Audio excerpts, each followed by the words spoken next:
যেই দেশে ধর্ষকের পক্ষে উকিল পাওয়া যায় ওই দেশে পড়া লেখা জজ হয়ে কোনো লাভ নেই। মুসলমানদের দেশে নেতা হইয়া যদি আলেমদেরকেই বন্দি করে রাখতে হয়, ওই দেশের রাজনীতি করে নেতা হইলে জনগণের জন্য কোনো ফায়দা নেই।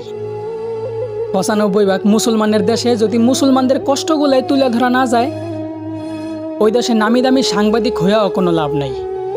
বলি জাকাত না দিয়া সুদ খাইতে খাইতে দেশটারে করছো ছারখার।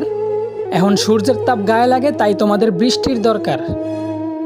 আলেমদেরকে বন্দি করে আবার আলেমদের মাধ্যমে আল্লাহর কাছে বৃষ্টি কামনা করলা। বিষয়টা এমন হইল না যে কোনো এক ফল গাছের গোড়া কাটা ফালাইয়া সেই গাছ থেকেই আবার ফলের আশা করলা।